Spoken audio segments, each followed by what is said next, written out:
नमस्कार दोस्तों, मैं बारेट चंद्रशेखर हाजिर हूँ मैथ के नए सवाल के साथ।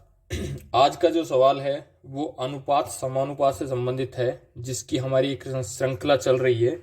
तो उसी श्रृंखला में ये नेक्स्ट सवाल है। तो आइए शुरू करते हैं आज के सवाल को। आज का सवाल है, यदि a अनुपात b बराबर है 1/2 अनुपात 3/8, b अनुपात c बराबर है 1/3 अनुपात 5/9 तथा c अनुपात d बराबर है 5/6 अनुपात 3/4 हो, तो a अनुपात b अनुपात c अनुपात d बराबर क्या होगा।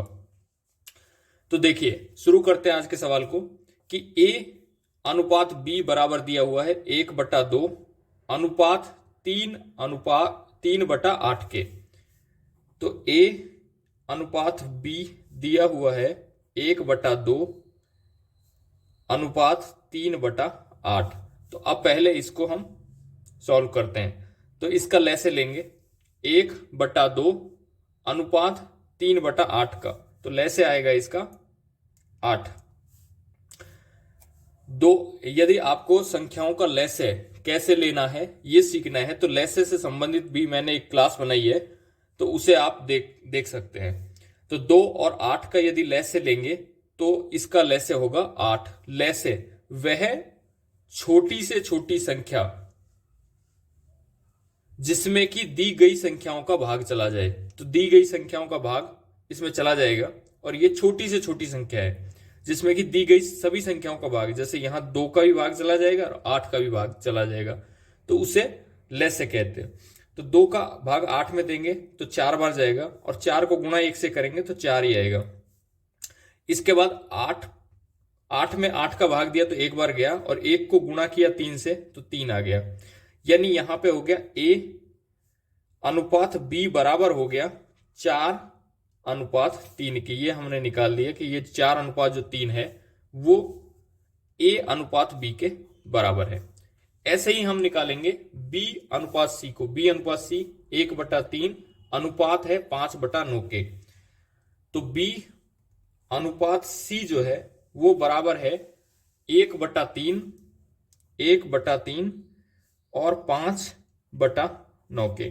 तो अब हम इनका लैसे लेंगे, तो इनका लैसे होगा 9। 3 का भाग 9 में दिया तो 3 तिया 9, और 3 को गुणा करेंगे 1 से तो 3 ही आएगा।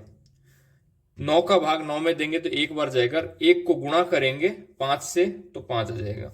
यानी b अनुपात c बराबर होगा 3/5 के। तो ये 3/5 आ गया।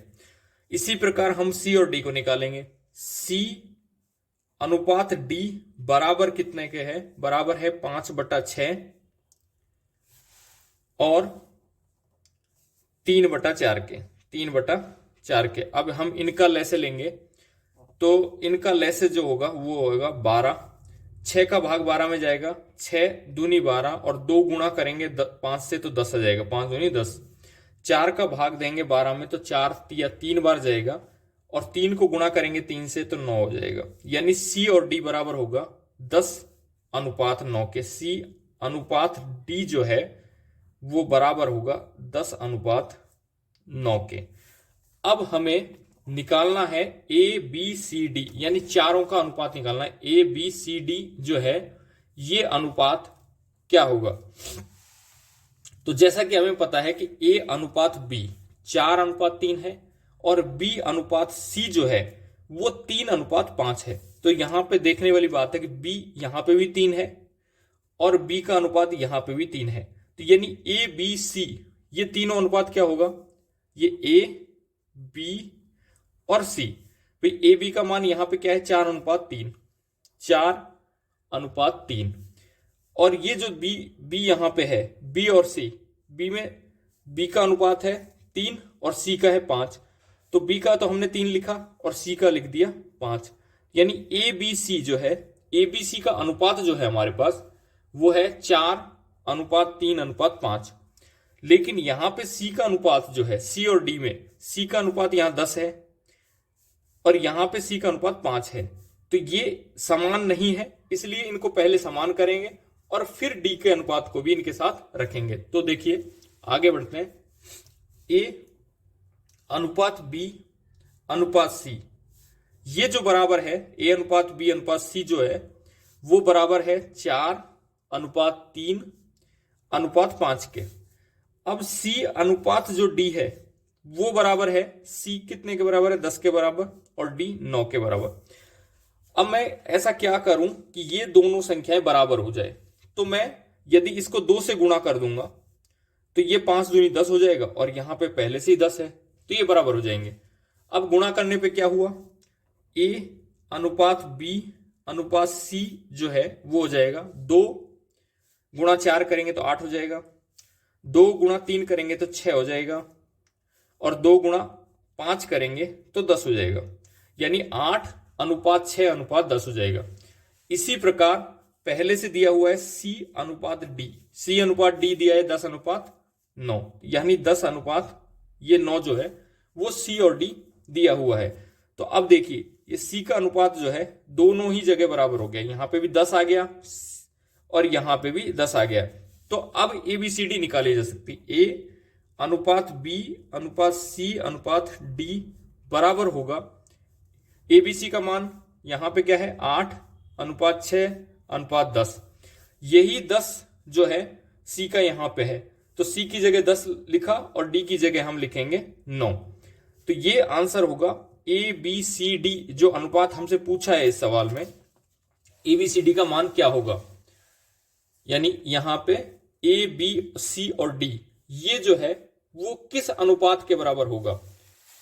तो एबीसीडी का यहां जो मान होगा वो होगा 8:6 अनुपात 10 अनुपात 9। तो ये इसका आंसर होगा, और ये जो आंसर दिया हुआ है वो दिया हुआ है ऑप्शन नंबर ए में, 8:6 अनुपात 10 और अनुपात 9। तो दोस्तों आज हमने अनुपात समानुपात का एक क्वेश्चन जो सॉल्व किया है। यदि इस श्रृंखला में कोई आपको समस्या है या मैथ के किसी भी चैप्टर का कोई भी सवाल आपके लिए समस्या है तो आप उस समस्या को मुझे कमेंट सेक्शन में बता सकते हैं, उसका सॉल्यूशन मैं प्रोवाइड करने की पूरी कोशिश करूंगा। तो दोस्तों आज के लिए बस इतना ही, मिलते हैं अगली क्लास में किसी नए सवाल के साथ। बने रहिए मेरे साथ। धन्यवाद, नमस्कार।